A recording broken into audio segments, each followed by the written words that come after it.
అదృశ్య లోకము, ఆత్మ సంబంధమైన లోకము అని వివరించారు కదా.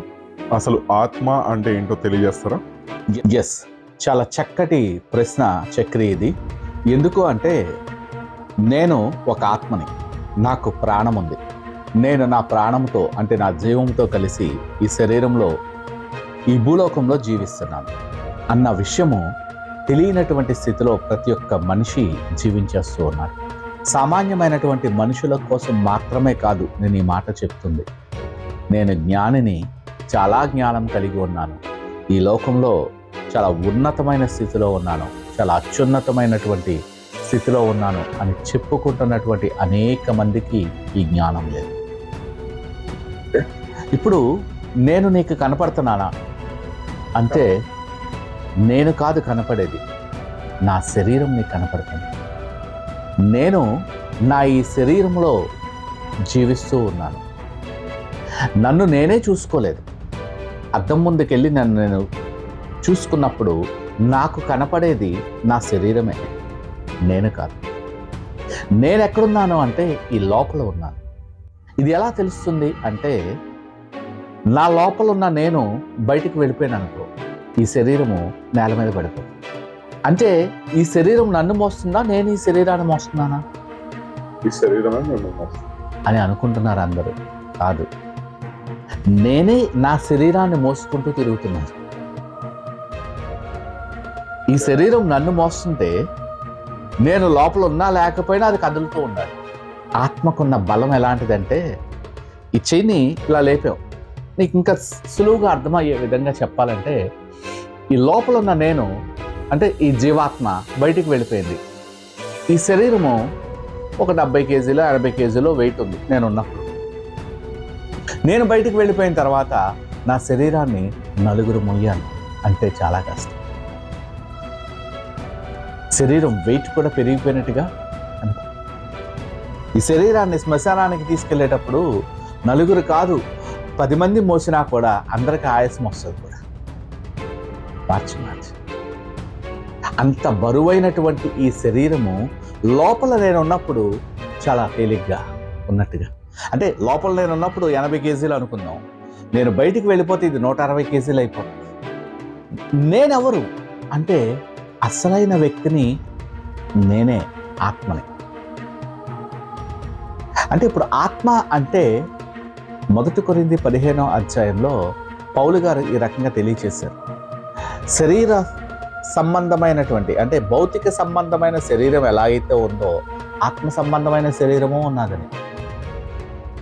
సో దట్ ఈ భౌతిక సంబంధమైన శరీరము అంటే కంటికి కనపడే ఈ శరీరము తాత్కాలిక. 2 కొరింథీ 4వ అధ్యాయం 17-18 వచనాల్లో పౌలు గారు తెలియచేశారు కదా, దృశ్యమైనవి అనిత్యములు, అదృశ్యమైనవి నిత్యములు. సో లోపల ఉన్న అదృశ్యమైన నేను నిత్యము ఉంటాను, ఆత్మకి చావులేదు. అంటే ఆత్మ అంటే అసలైనటువంటి వ్యక్తి. సింపుల్గా అర్థం చేసుకోవాలి. ఆత్మ అంటే అసలైనటువంటి వ్యక్తి. ఇప్పుడు నేను ఒక వ్యక్తిని, నీకు కనపడే వ్యక్తి నా శరీరం, కానీ ఈ శరీరము తాత్కాలిక, కొద్ది కాలమే కనపడుతుంది. బట్ అసలైన వ్యక్తి ఎక్కడున్నాడు అంటే లోపల ఉన్నాడు. అతను శాశ్వత కాలం ఉంటాడు. Inner being, inner man, inner person అని అంటాం. సో ఆత్మ శాశ్వత కాలం ఉండే వ్యక్తి. ఈ ఆత్మ సంబంధమైన లోకంలో నుంచి ఈ భౌతిక సంబంధమైన లోకంలోనికి వచ్చాము. మళ్ళీ ఒకరోజు ఈ భౌతిక సంబంధమైన లోకాన్ని విడిచి ఆత్మ సంబంధమైన లోకానికి వెళ్ళిపోతాం. బైబిల్ చాలా క్లియర్గా తెలియజేస్తుంది. లోకంలో ఉన్న వ్యక్తులు కూడా ఈ మాట అంటారు, వచ్చేటప్పుడు ఏమీ తీసుకురాలేదురా, పోయేటప్పుడు ఏమీ తీసుకొని పోలేమురా. అంటే ఎక్కడి నుంచో ఇక్కడికి వస్తున్నాము. దేవుడు మనల్ని సృష్టించినప్పుడు ఆత్మరూపిగా అంటే స్పిరిచువల్ పర్సన్గా సృష్టించారు, స్పిరిట్ బీయింగ్గా సృష్టించారు. మనకు ఒక జీవాన్ని ఇచ్చారు, ఆ జీవాత్మని ఈ శరీరంలోనికి పంపించారు. ఇంకా క్లియర్గా చెప్పాలంటే నా ఊపిరి నా ఆత్మ, నా ప్రాణము నా రక్తంలో ఉంది, నా శరీరంలో పంచేంద్రియాలు ఉన్నాయి. ఈ విషయము, ఈ సబ్జెక్టు గత 15 సంవత్సరాలుగా దొరికినటువంటి ప్రతి ఒక్క వ్యక్తిలోనికి ఇంజెక్ట్ చేయడానికి ప్రయత్నం చేస్తూనే ఉన్నాను. ఎందుకంటే జీవించే ప్రతి ఒక్క వ్యక్తి తన శరీరం కోసం జీవిస్తున్నాడు, కానీ తన ఆత్మ అంటే తన రక్షణ కోసం తను ఏమీ చేయలేనటువంటి స్థితిలో జీవించేస్తాడు. చాలా సింపుల్. ఉదాహరణకు ఆలోచించు. ఉదయం లేచిన దగ్గర నుంచి లేవంగానే మొహం కడుక్కో. ఎందుకంటే కళ్ళు, ముక్కు అన్నీ కడుక్కోవాలి. నిద్రమత్తు పోవాలి.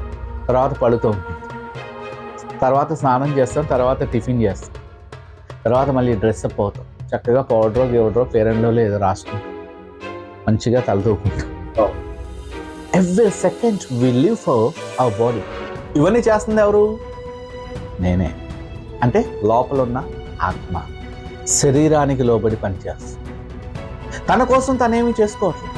పొద్దున్న టిఫిన్, మధ్యాహ్నం భోజనం, రాత్రి భోజనం.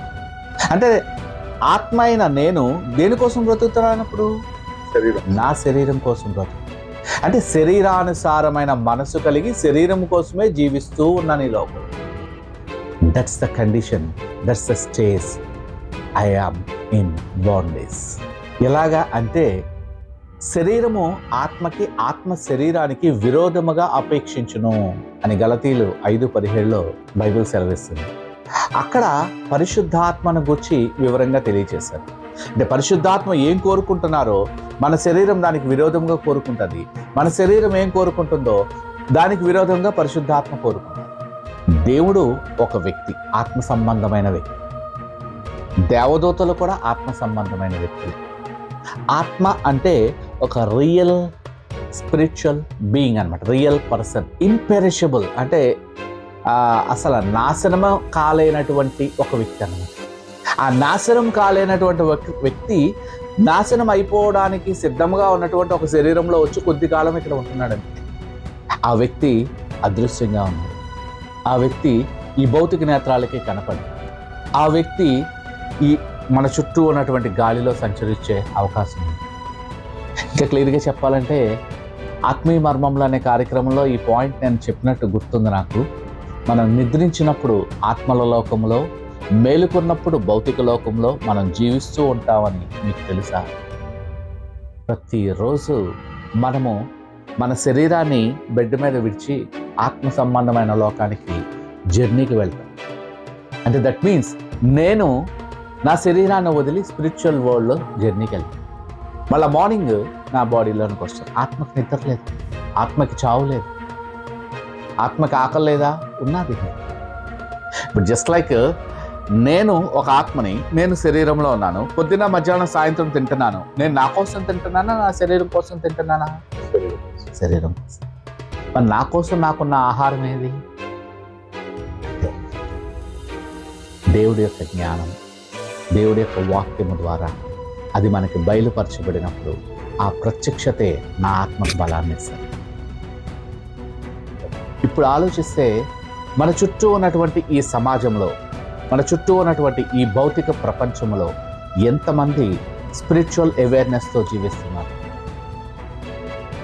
ఎంతమంది నేను ఒక ఆత్మని, నాకు జీవం ఉన్నది, నేను ఈ శరీరంలో కొద్ది కాలమే జీవిస్తాను, నేను జీవించే జీవితం నా శరీరం కోసం కాదు, నా రక్షణ కోసం నేను ప్రయాసపడాలి అని ఎంతమందికి అర్థమవుతుంది? అది 50 సంవత్సరాలు, 60 సంవత్సరాలు, 70 సంవత్సరాలు, 80 సంవత్సరాలు, 100 సంవత్సరాలైనా జీవితంలో తన శరీరం కోసమే జీవిస్తూ ఉన్నాడు మనిషి. అందువల్ల ఆత్మకి రక్షణ లేకుండా నశించు. మరి అలాంటి స్థితిలో ఉన్నటువంటి ఒక వ్యక్తి చనిపోతే ఏమవుతుంది? అంటే చనిపోవడం అంటే తన శరీరాన్ని విడిచి వెళ్ళిపోతే ఏమవుతుంది? భౌతికమైన మరణం. శరీరాన్ని ఎప్పుడైతే ఒక వ్యక్తి విడిచి వెళ్ళిపోయాడో, అంటే జీవాత్మకి ఉన్న శరీరానికి మధ్యన కనెక్షన్ కట్ అయిపోయిందో, ఈ శరీరం మధ్యలోకి వెళ్ళిపోయింది, శరీరం చనిపోయింది. బట్ ఈ వ్యక్తి మాత్రం జీవించే ఉంటాడు, ఎప్పటికీ జీవించే. ఆ జీవించి ఉన్నటువంటి వ్యక్తి ఎక్కడికి వెళ్తాడు? ఆ జీవించి ఉన్న వ్యక్తి రక్షించబడ్డం అంటే ఏంటి? మన చుట్టూ ఉన్నటువంటి క్రైస్తవ సమాజంలో కూడా అనేక మంది ఆత్మల రక్షణ కోసం తెగ మాట్లాడేస్తుంటారు. వెరాస్ వాళ్ళకే నిజమైనటువంటి ఆత్మరక్షణ ఉన్నదో లేదో క్వశ్చన్ మార్క్. అంటే అందరినీ అంటలేదు సుమా, కొద్దిమంది పాస్టర్స్ వాళ్ళకి తెలిసి తెలియక వాళ్ళు కూడా వాళ్ళంతటా వాళ్ళే సేవకు వచ్చి ఇవి అనేకమైన విషయాలు బోధించేయడం వల్ల ఈ స్పిరిచువల్ మ్యాటర్స్ అర్థం కావు. ఈ అనంతమైనటువంటి విశ్వంలో భౌతిక లోకాన్ని మనం ఒకసారి చూస్తేనే ఈ ఎగ్జాంపుల్ నేను ప్రతి ఒక్క మీటింగ్లోనే చెప్పడానికి ఇష్టపడతాను చక్రి. ఎందుకంటే అది మన కళ్ళెదురుగుండా ఉన్నదాన్నే మనము సరిగ్గా అర్థం చేసుకోలేనప్పుడు మన కంటికి కనబడినటువంటి ఈ ప్రపంచాన్ని ఎలా అర్థం చేసుకోగలుగుతాం? మన కళ్ళెదురుగుండా ఉన్నటువంటి విషయాలను సైన్స్ మనకి తెలియచేస్తుంది అని చెప్పి సైంటిఫిక్గా ఒక లాజికల్ ఎక్స్ప్లెనేషన్ ఉంటే ప్రతి ఒక్క వ్యక్తి, చిన్న బిడ్డ మొదలుకొని మహామేధావుల వరకు, గొప్ప గొప్ప వ్యక్తుల వరకు ఈ జ్ఞానాన్ని నేర్చుకొని విని గ్రహించుకొని దాని మీద ఆధారపడి జీవిస్తున్నారు కదా. అలాంటప్పుడు కూడా కంటికి కనపడి ఆ జ్ఞానాన్ని, కంటికి కనపడే విషయాలను వివరించే ఆ జ్ఞానాన్ని కూడా సంపూర్ణంగా నమ్మకంట బ్రతికేస్తున్నారు. ఏంటిది అంటే యూనివర్స్. ఎస్, నాసా వాళ్ళు ఈ విషయాన్ని క్లియర్గా తెలియజేస్తున్నారు. 10,000 కోట్ల గ్యాలక్సీలు ఉన్నాయి. అందులో ఒక గ్యాలక్సీ మిల్కీవే గ్యాలక్సీ. అందులో మళ్ళీ 10,000 కోట్ల నక్షత్రాలు ఉన్నాయి. అందులో ఒక నక్షత్రం సన్. యూట్యూబ్లో వీడియో ఉన్నది, చక్కగా అనేకమైనటువంటి వీడియోలు ఉన్నాయి యూనివర్స్ కోసం. ఆ సన్ చుట్టూ తిరుగుతున్నటువంటి 8 ప్లానెట్స్లో 3rd ప్లానెట్ మీద మనం ఉన్నాము. ఆ ప్లానెట్ మీద ఉన్నటువంటి మనిషికి తను ఎక్కడి నుంచి వచ్చాడో, తిరిగి మళ్ళీ ఎక్కడికి వెళ్తాడో అర్థం కాకుండా తన శరీరాన్ని విడిచి వెళ్ళిపోతే ఆ ఆత్మకి రక్షణ లేనట్టు. అంటే ఇప్పుడు ఆ వ్యక్తికి రక్షణ లేనట్టు.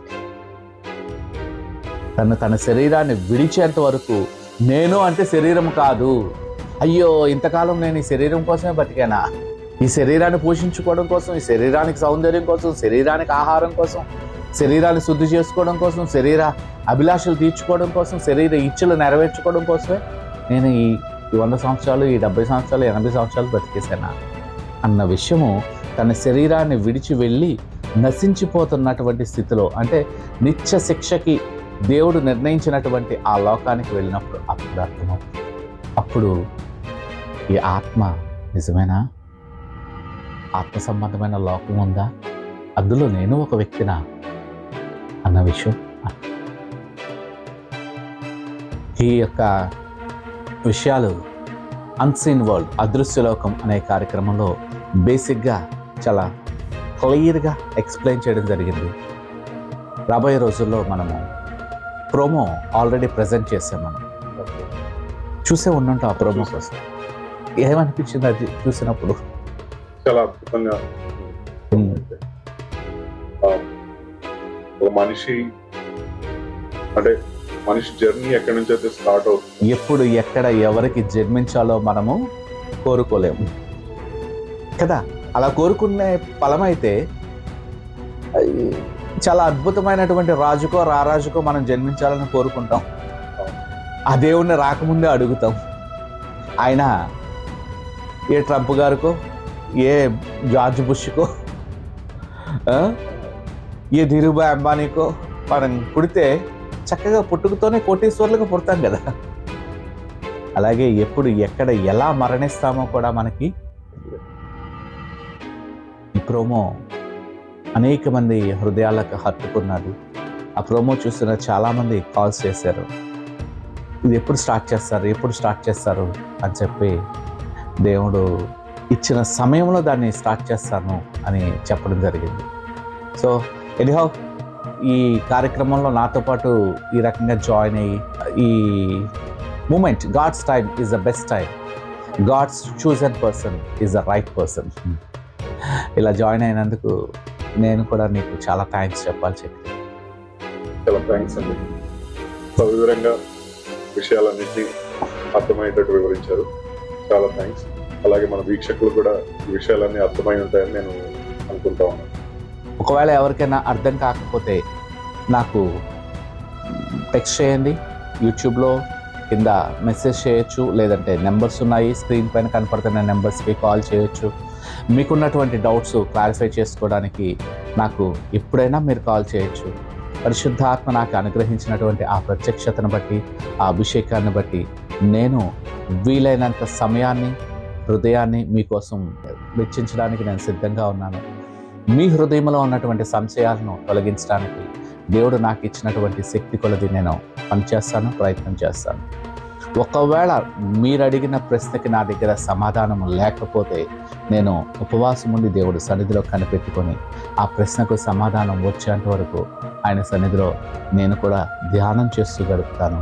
నాకు ఆ ప్రత్యక్షత కలిగిన మరుక్షణమే నేను మరలా మీకు కాల్ చేసి అవి మీకు తెలియచేయడం జరుగుతుంది. సో ఈ కార్యక్రమాన్ని చూస్తున్నటువంటి మీరు ఆశీర్వదించబడాలన్న ఆశతో ఈ కార్యక్రమాన్ని మీ ముందుకు తీసుకురావడం జరిగింది. డీప్ రెవల్యూషన్స్ అనే ఛానల్ మీరు ఒకవేళ ఇంకా సబ్స్క్రైబ్ చేసుకోకపోతే సబ్స్క్రైబ్ చేసుకోండి. రాబోయే దినాలలో మేము చేసే ప్రతి ఒక్క ఎపిసోడ్ నోటిఫికేషన్ మీకు రావాలనుకుంటే కనుక సబ్స్క్రైబ్ చేసుకొని ఆ బెల్ ఐకాన్ క్లిక్ చేయండి. మీరు ఈ కార్యక్రమం ద్వారా శారీరకంగానో మానసికంగానో మాత్రమే కాకుండా ఆత్మీయంగా కూడా బలపడాలనే ఆశతో ఈ కార్యక్రమాన్ని నేను చేస్తున్నాను. పరిశుద్ధాత్మ మా ద్వారా మీతో మాట్లాడినటువంటి అనేకమైనటువంటి మాటలు మీ హృదయంలో స్థిరపడాలని, మీ జీవితంలో పనిచేయాలని, ఆత్మకార్యాలు మీరు చూసి తిరిగి మరలా నాకు సాక్ష్యం రూపంలో తెలియచేయాలని నేను కోరుకుంటున్నాను. చివరిగా చిన్న ప్రార్థన చేద్దాం. చక్రి, చూస్తున్నటువంటి ప్రతి ఒక్క వ్యక్తి కోసము చిన్న ప్రార్థన చేద్దాము. ఈ ప్రార్థనలో మాతో ఏకీభవించినప్పుడు ఖచ్చితంగా దేవుడి యొక్క అభిషేకం మిమ్మల్ని తాకడం జరుగుతుంది. దేవుడు మీ పట్ల కలిగినటువంటి ఆ ప్రణాళిక, ఆ సంకల్పం, ఆ చిత్తము నెరవేరడానికి ఈ ప్రార్థన ఒక చిన్న ఆయుధంలాగా, మార్గంలాగా వినియోగపడుతుంది. మీరు కూడా హృదయపూర్వకంగా మాతో ఏకీభవించండి. ప్రార్థనలో ఖచ్చితంగా దేవుడి యొక్క అద్భుతమైనటువంటి మహిమకు సాక్షిగా మీరు ఉంటారని నేను తెలియచేయగలను. ప్రార్థన చేసుకుందాం.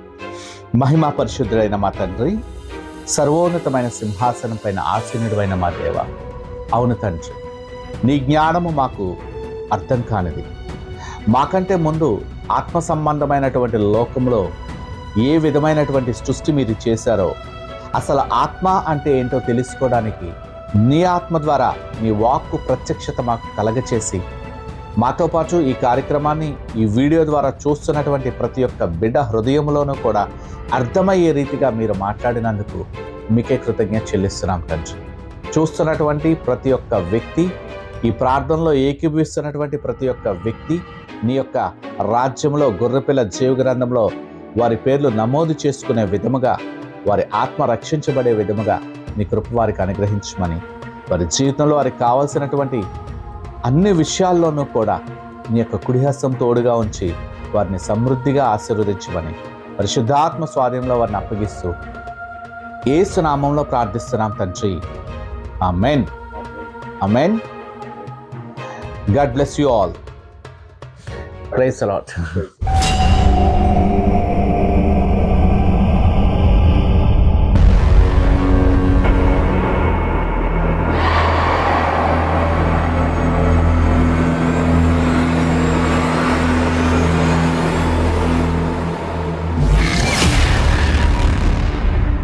మన చావు పుట్టుకలు మన చేతిలో లేవు. ఈ భూమిపైన ఎప్పుడు ఎక్కడ ఎవరికి జన్మించాలో మనం కోరుకోలేం. ఎప్పుడు ఎక్కడ ఎలా మరణిస్తామో కూడా మనకి తెలియదు. కనీసం ఈ శరీరంలో జీవించే జీవితమైన మన ఆధీనంలో ఉందా, లేక శరీరం లేని వేరొక ఆత్మలు మన దేహంలో చేరి మన జీవితాన్ని శాసిస్తున్నాయా? భూలోకంలో జన్మించే జంతువులకు కూడా ఆత్మలు ఉన్నాయని మీకు తెలుసా? జంతువులకు జీవం మాత్రమే ఉంటుందని అనేక మంది అపోహలు పడుతున్నారు. అసలు బైబిల్ ఈ విషయంలో ఏం చెప్తుంది? అనంతమైన ఈ అదృశ్య లోకంలో రెండు ఆత్మ సంబంధమైన రాజ్యాలు పూర్తిగా వ్యతిరేకమైన లక్ష్యాలతో ఈ భూగ్రహాన్ని పాలిస్తున్నాయన్న నిజం మీకు తెలుసా? మన ఆలోచనల వెనక అనేకమైన ఆత్మల స్వరాలు ఉన్నాయన్న విషయం మీరు గ్రహించారా? ఆలోచనలు, తలంపులు, ఊహలు, భావోద్రేకాలు, కలలు, దర్శనాలు, మాటలు ఇవన్నీ ఆత్మ సంబంధమైన అదృశ్య లోకానివే అని మీరు తెలుసుకున్నారా? ప్రతి క్షణం మనం జీవించే జీవితం వెనకాల అనేకమైన అదృశ్య శక్తులు మనల్ని కంట్రోల్ చేస్తున్నాయన్న వాస్తవం మీరు తెలుసుకోవాలనుకుంటున్నారా? అయితే అన్సీన్ వరల్డ్, అదృశ్య లోకం అనే ఈ ఛానల్ని సబ్స్క్రైబ్ చేసుకోండి. మీ జీవితంలో మీకు తెలియని అనేకమైన మర్మాలు తెలుసుకోండి. విజయంలో జీవించండి. Stay tune.